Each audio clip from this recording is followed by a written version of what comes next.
सूरज उगने से बदलते हैं ये धरा आसमां, चलते रहने से हो जाती है हर मुश्किल आसान। चिंता को छोड़ कर आओ कर ले मन में शुभ चिंतन, हर पल को कर ले सफल सफल कह रही है ये पवन। संवार ले सुधार ले कर समस्या का समाधान, संवार ले सुधार ले कर समस्या का समाधान, कर समस्या का समाधान, कर समस्या का समाधान, कर समस्या का समाधान, कर समस्या का समाधान, कर समस्या का समाधान। नमस्कार, आदाब, सत श्री अकाल मित्रों, स्वागत है समाधान कार्यक्रम में आप सभी का। और आप सबको ढेर सारी बधाइयाँ और शुभकामनाएं। आज 15 अगस्त है, हमारा स्वतंत्रता दिवस, राष्ट्रीय पर्व। एक लंबे संघर्ष के पश्चात हमने आज़ादी प्राप्त की 15 अगस्त 1947 को। गुलामी किसी को भी प्रिय नहीं है, आज़ादी में सांस लेना हर एक व्यक्ति चाहता है। और इस चाहना को साकार किया हमारी स्वतंत्रता सेनानियों ने अपने जीवन की आहुति देकर, बलिदान देकर। आज हम उन्हें याद कर रहे हैं, उनके बलिदान को याद कर रहे हैं और उन्हें शत शत नमन कर रहे हैं। और साथ ही आगे की ओर देख रहे हैं कि हमें अपने राष्ट्र को कहाँ ले जाना है। तो एक बार पुनः आप सभी को ढेर सारी शुभकामनाएं और बधाइयाँ। और इसी के साथ आज के सत्र की शुरुआत करते हैं, समाधान की शुरुआत करते हैं। भ्राता जी, आपको भी बहुत बहुत बधाइयाँ, शुभकामनाएं। हमारे सभी दर्शकों को भी बहुत बहुत बधाइयाँ। मैं सोच रहा था आज हमारे सारे देश में जी, बल्कि जहाँ जहाँ भारतवासी हैं, एक खुशी की लहर है। सभी अपने को गौरव में महसूस कर रहे हैं। 1857 से ये संग्राम शुरू हुआ था। अनेक वीरों ने अपनी आहुति दे दी थी। झांसी की रानी तब से बहुत प्रसिद्ध हुई। कहाँ छोटा सा झांसी स्टेट और कहाँ ब्रिटिश सत्ता, उसने चैलेंज किया उन्हें। कितनी बड़ी बहादुरी भारत वालों की। बात ये नहीं थी वो हारेगी या जीतेगी, वो मरेगी या जिएगी, लेकिन इतनी बड़ी सत्ता को एक छोटा सा स्टेट चैलेंज कर रहा था। ये भारतवासियों के मन में स्वतंत्र होने की उत्कंठा का प्रतीक है। लगता है वहीं से चिंगारी पैदा हुई। वहीं से चिंगारी, उसको गदर कहा गया। हम भाषा में उसको गदर कहते थे कि सारे भारत में जैसे आग लग गई थी। लोग सोचते थे पता नहीं क्या हो जाएगा। भारतवासी भी भाग दौड़ कर रहे थे, इधर उधर गांव छोड़ छोड़ के दूसरी ओर जा रहे थे, क्योंकि अंग्रेज सेना भी बहुत कुछ कर रही थी इसको कुचलने के लिए। पर आखिरकार भारत स्वतंत्र हुआ। हम इस दिवस पर उन सब अपने नेताओं को भी बहुत याद करते हैं जिन्होंने बहुत बड़े बड़े काम किए। और एक वो नेता जिसे लोग बहुत कम याद करते हैं कभी कभी, सुभाष चंद्र बोस, जिन्होंने एक दूसरी तरह से ब्रिटिश सत्ता को हिलाने का प्रयास किया। अब देखिए, एक छोटी सी सेना तैयार करके वो उनके विरुद्ध लड़े। ये भी उनकी बहादुरी का और आंतरिक जज्बा जो था उसका प्रतीक है। महात्मा गांधी ने बहुत सारे कार्य किए, पंडित जवाहरलाल नेहरू, चंद्रशेखर आजाद जी हो, भगत सिंह हो, अशफाक उल्लाह खां हो या खुदीराम बोस हो, इन्होंने भी अपने प्राणों की आहुति दी देश के लिए। बहुत किए। बंगाल में ऐसे बहुत सारे जो गुप्त शहीद हैं जिनकी थोड़ी थोड़ी चर्चा है, कोई जानता नहीं है। सचमुच लोगों ने एक क्रांति की भावना पैदा की देशवासियों के मन में। और आज जैसे चारों ओर एक खुशी की लहर है, हम सब उसे याद करते हैं। हम स्वतंत्र हैं, बहुत कुछ हमारे पास है, हमारे हाथ में है। सरकारें बदल सकते हैं, नेताएं चुन सकते हैं। बहुत बड़ी चीज़ हो गई ना। भ्राता जी, स्वतंत्रता ही अपने आप में बहुत बड़ा शब्द है। कहाँ गुलामी की जंजीरों में जकड़े हुए लोग, जिनका अपना कोई अस्तित्व ही नहीं है, कोई विकास नहीं है। और देश के लिए भी, देशवासियों के लिए भी एक कलंक ही होता है कि ये राष्ट्र गुलाम है। और जब तक हम उठ के खड़े ना हो जाएं, अपनी स्वतंत्रता के लिए लड़े ना, तब तक हमें एक साहसी पुरुष कोई नहीं कहेगा। कितने साल गुलामी की जंजीरों में भारत जकड़ा रहा। मुझे याद है इतिहास की बातें। 1192-93 में मोहम्मद गौरी के आक्रमण, पृथ्वीराज की हार और देश गुलामी की जंजीरों में लगभग 750 वर्ष होते हैं।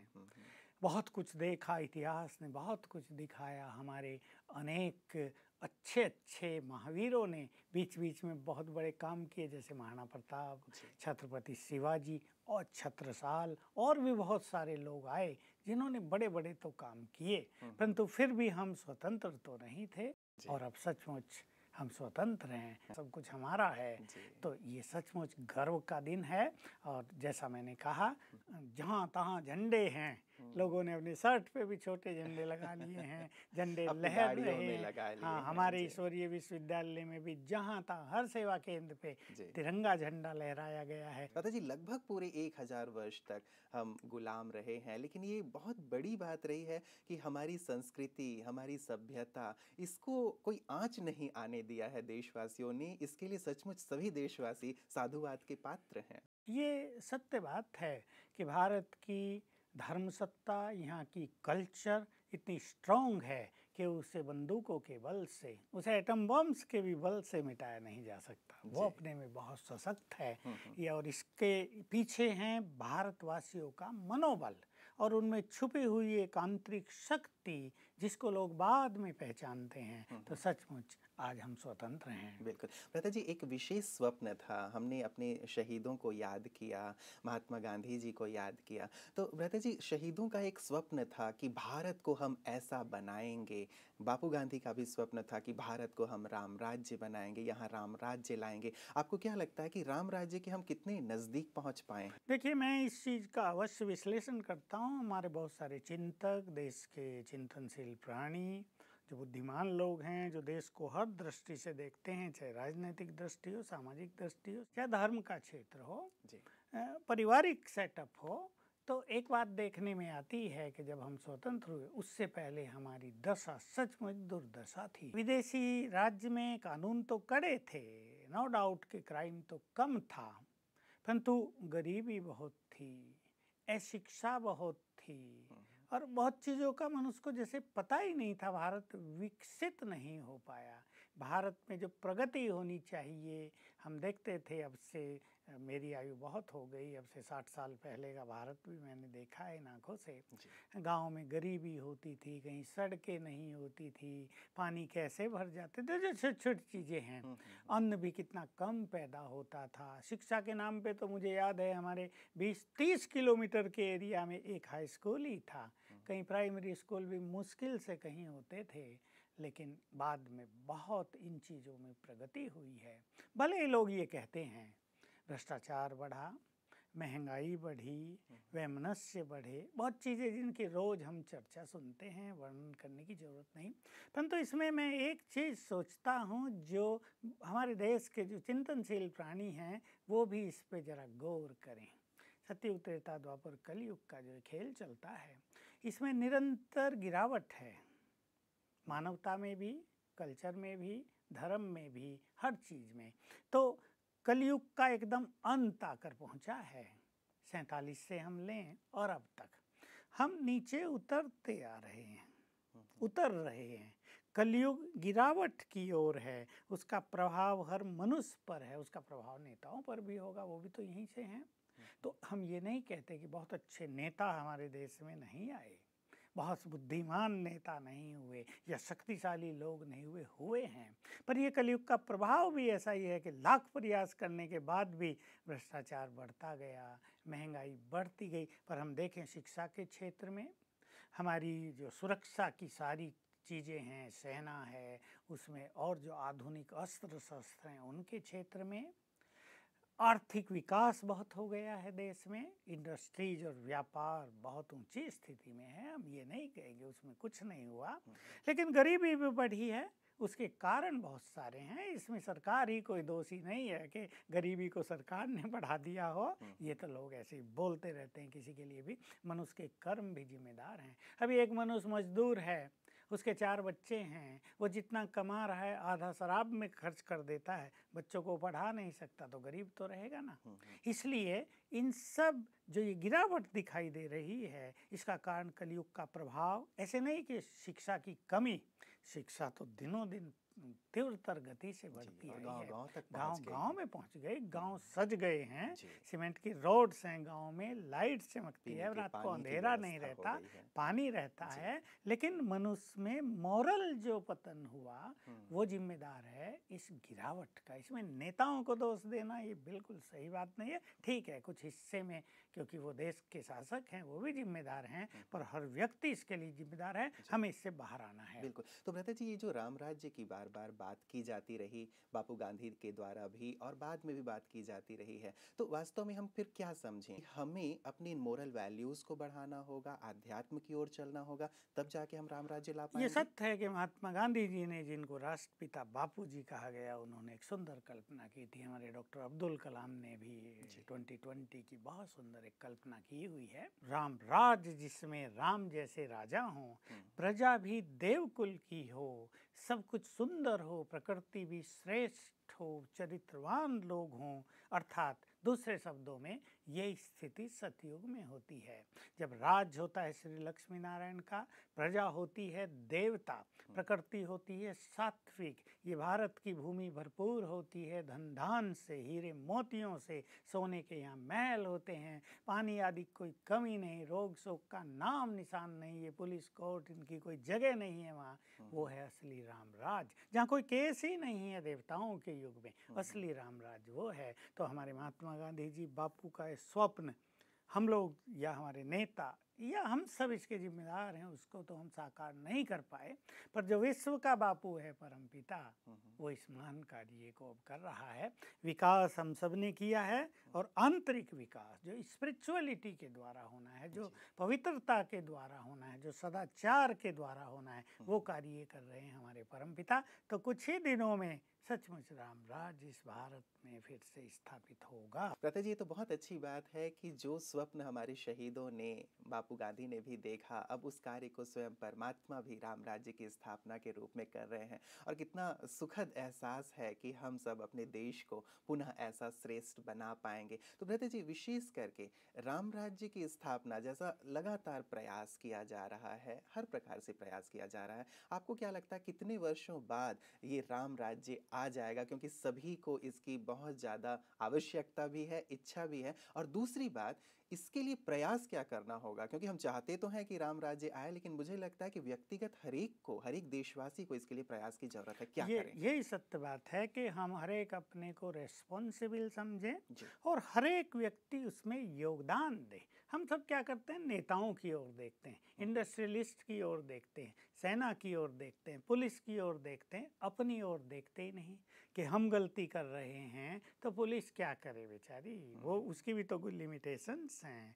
हम में से नेता लोग गए हैं, हमने बच्चे ही चरित्रवान पैदा नहीं किए तो नेता चरित्रवान कहाँ से मिलेंगे?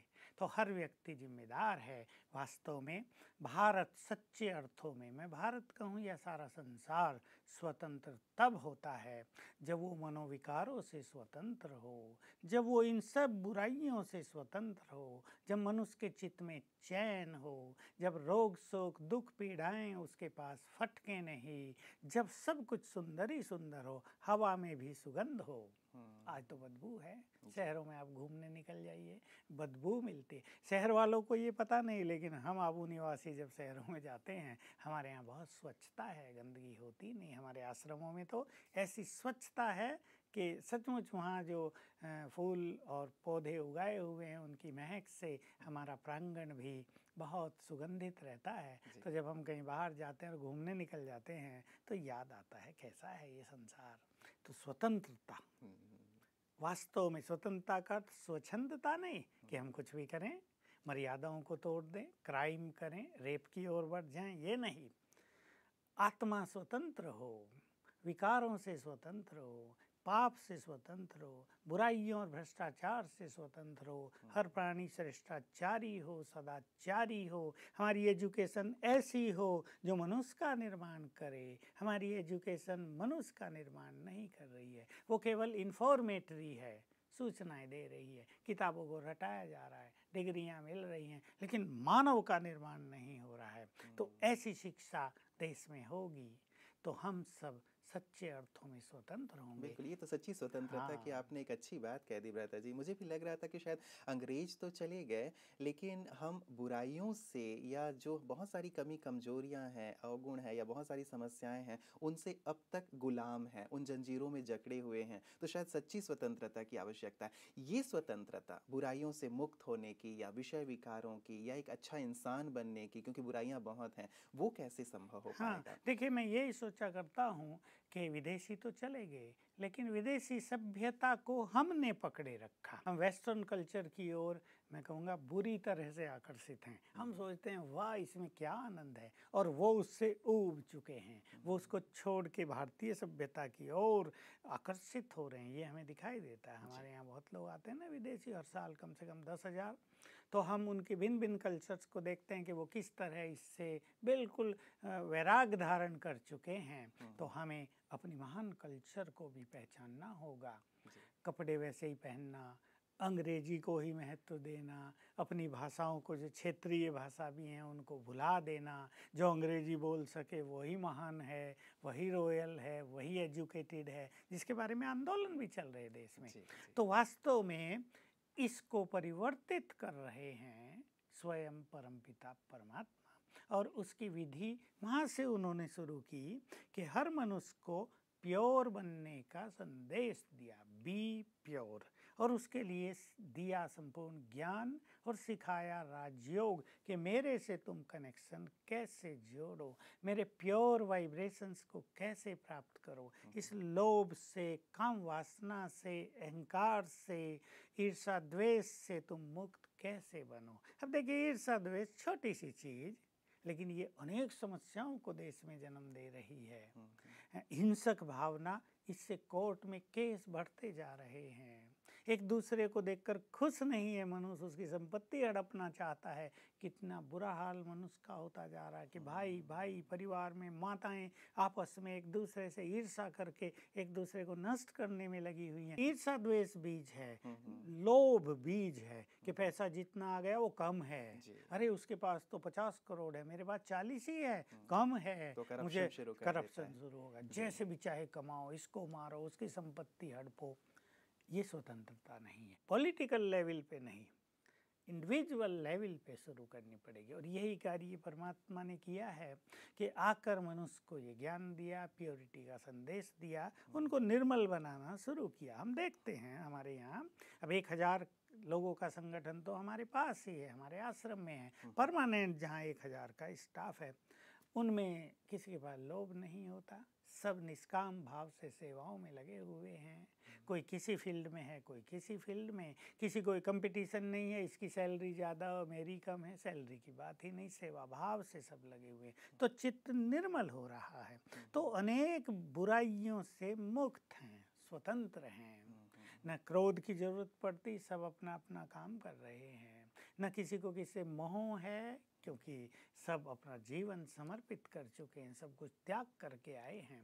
तो परमात्मा ऐसी स्वतंत्रता स्थापित कर रहे हैं जिसमें मनुष्य देवता होगा और शासक होंगे राजा रानी। लेकिन उनका भी एक तरह से सिलेक्शन हो रहा है, जैसे हमारे यहाँ चुनाव प्रणाली है, तो परमात्मा भी एक तरह से चुनाव ही कराते हैं कि जो जितना महान बने, जो जितना शक्तिशाली बने, जो जितना पवित्र बने, जिसमें मोरल वैल्यूज और चरित्र बहुत महान हो, वही देश के शासक होंगे। बिल्कुल, मतलब एक सुंदर बात है भ्राता जी कि चलिए देश तो स्वतंत्र हो गया, लेकिन अब हमें व्यक्तिगत रूप से इन विकारों और बुराइयों से स्वतंत्र होना है। और इसमें हमें परमात्मा की याद मदद करेगी, राजयोग का अभ्यास मदद करेगा। विशेष आज बहुत सारी समस्याएं देश के सामने भी हैं भ्राता जी, चूँकि आज 15 अगस्त है, हम सभी राष्ट्रभक्ति की भावना से ओतप्रोत तो हैं ही, लेकिन जो समस्याएं हैं उनके ऊपर भी हम सबका ध्यान जरूर जाता है। चाहे आतंकवाद है, चाहे नक्सलवाद है, चाहे गरीबी है, महंगाई है, इन समस्याओं का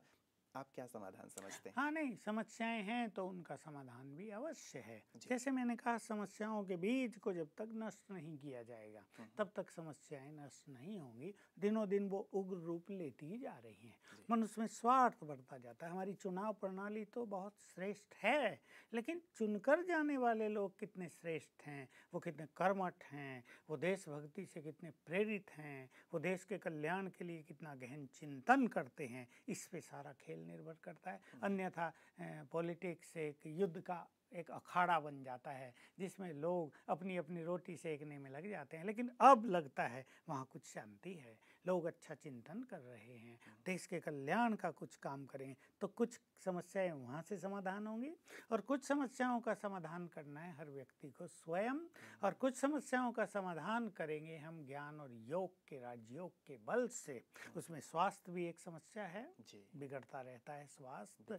हॉस्पिटल तो अब बहुत खोल दिए, अब सरकार क्या करेगी भाई? हॉस्पिटल्स खोलो, डॉक्टर्स को अपॉइंट करो और सारे वहाँ इक्विपमेंट, साधन सब अच्छे करो। साधनों के लिए 50 करोड़ रुपया मिला, उसको आधा बांट लेते हैं, आधे खर्च करके कुछ साधन बनाते हैं, और जब वो साधन नहीं चलते तो पड़े रहते हैं। कहीं कहीं जैसे एक्सरे मशीन है कई हॉस्पिटल्स में, टेक्नीशियन नहीं है। एक्सरे मशीन जरा सी खराब हो गई तो 6 मास तक खराब ही चल रही है।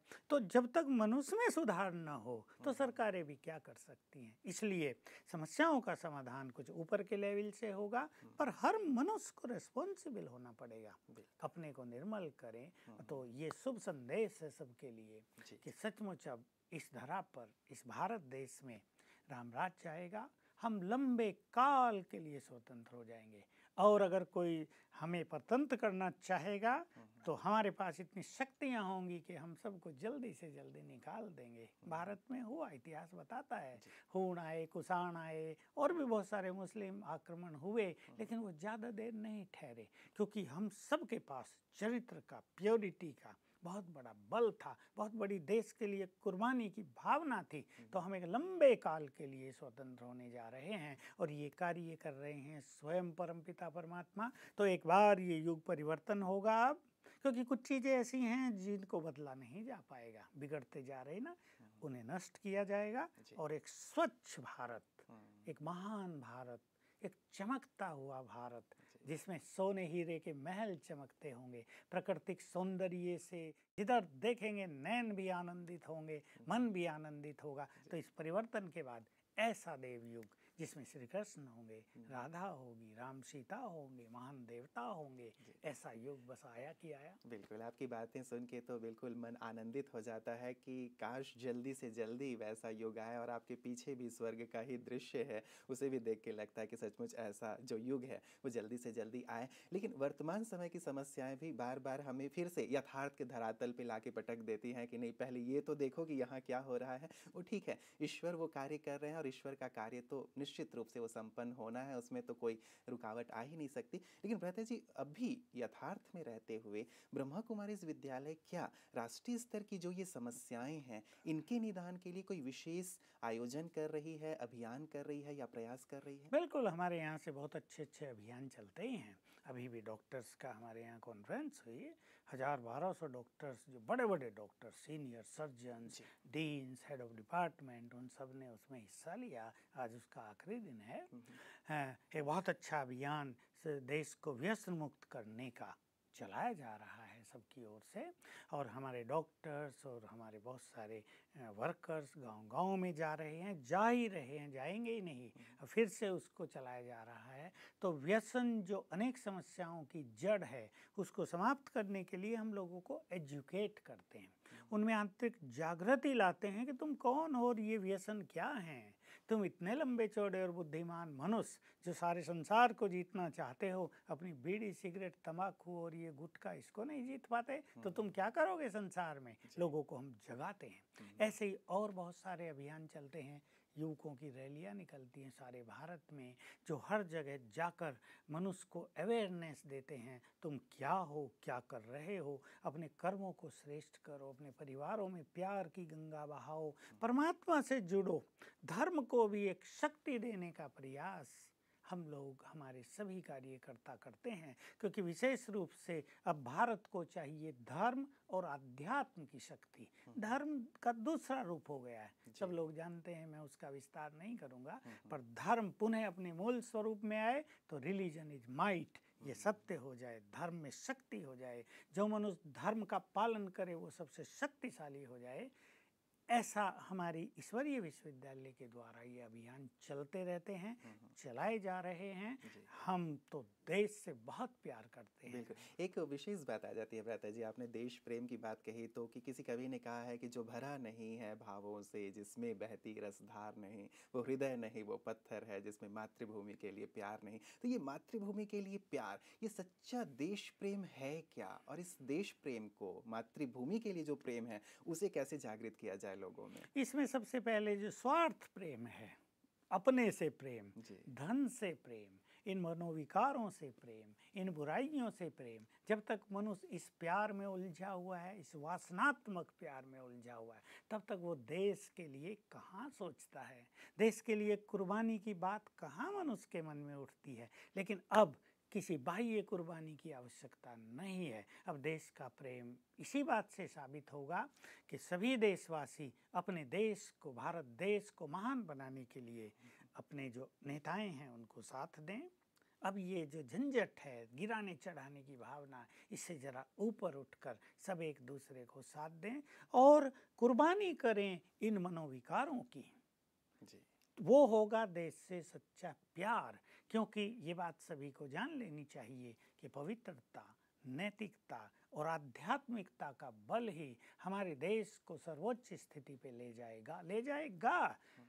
सारे नहीं करेंगे तो कुछ थोड़े गिने चुने लोगों की भी ये तीनों धारणाएं, spiritual power, moral power and power of purity, ये हमारे देश को स्वर्ग बनाएगी। इससे हमारे देश के प्रति हमारे मन में प्यार है। तो अगर प्यार है और अगर हमें प्यार बढ़ाना है तो अपनी इन मूल चीज़ों से प्यार करना होगा, तो हम अपने देश की सच्ची सेवा कर सकेंगे। और भगवान जो आकर इसको स्वर्ग बना रहा है, सच्ची स्वतंत्रता दे रहा है, उसमें हम उसको पूर्ण योगदान दे सकेंगे। तो जो युवक या जो देशवासी भ्राता जी इस प्रकार से अपनी सेवा देना चाहते हैं, अध्यात्म के पद पे बढ़ कर के, या जिस मोरालिटी की बात आप कर रहे हैं, तो उन्हें क्या कहेंगे कि क्या करें जो ये स्पिरिचुअल पावर उनके अंदर बढ़ जाए और सच्चे देश प्रेमी बन के देश की सेवा कर सके? बिल्कुल, मैं तो अपने युवकों को पहले कहूँगा, हमारे युवकों में बहुत क्वालिटीज़ है। मैं कन्याओं को भी देखता हूँ, युवकों कुमारों को भी देखता हूँ, मैं सोचता हूँ इनमें कितने टैलेंट्स हैं, इतने कितनी योग्यताएं हैं, कितना अच्छी एजुकेशन और क्वालिफिकेशन है। अगर इनमें मॉरल पावर भी हो, अगर इनमें प्योरिटी की पावर भी हो, तो ये सब कुछ बदल सकते हैं। तो मैं अपने सभी युवक भाई बहनों को कहूँगा कि अब प्योरिटी का पथ अपनाएं। भगवान आप सबका आह्वान कर रहा है कि हे मेरे बच्चों, आ जाओ मेरे पास, मुझे तुम्हारी ज़रूरत है। एक समय था जब हमें भगवान की ज़रूरत थी, और अब भगवान को पवित्र युवकों की ज़रूरत है। तो जो सब विकारों को छोड़कर पवित्रता की धारणा करने के लिए मैदान पर आ जाएं, बस वही सच्चा देश प्रेम होगा और वही देश के लिए महान कार्य करेंगे। तो मैं सभी युवकों से, बड़ों से कहूँगा कि भगवान जो दिव्य कार्य कर रहा है उसमें सहयोगी बने। बिल्कुल, बहुत बहुत शुक्रिया भ्राता जी। आज बिल्कुल उमंग, उत्साह और जोश आ गया आपकी बातों को सुन के, और सचमुच हर एक के अंदर आज देश प्रेम की भावना हिलोरें ले रही है। हर एक अपने देश के लिए कुछ करना चाहता है। आज की सुंदर बातों ने उनको अवश्य प्रेरित किया होगा और वो अपने जीवन के लिए एक सुंदर निर्णय लेके आगे बढ़ेंगे, ऐसी हम कामना करते हैं। आपका बहुत बहुत शुक्रिया। मित्रों, कभी जब देश आज़ाद नहीं हुआ था तब किसी महापुरुष ने आह्वान किया था कि आज देश की बलि वेदी पर शीश चढ़ाने कौन चलेगा, आज तिरंगा ओढ़ मृत्यु को गले लगाने कौन चलेगा। तो हमारे देश के युवा कहते थे, हम चलेंगे, हम चलेंगे, हम चलेंगे।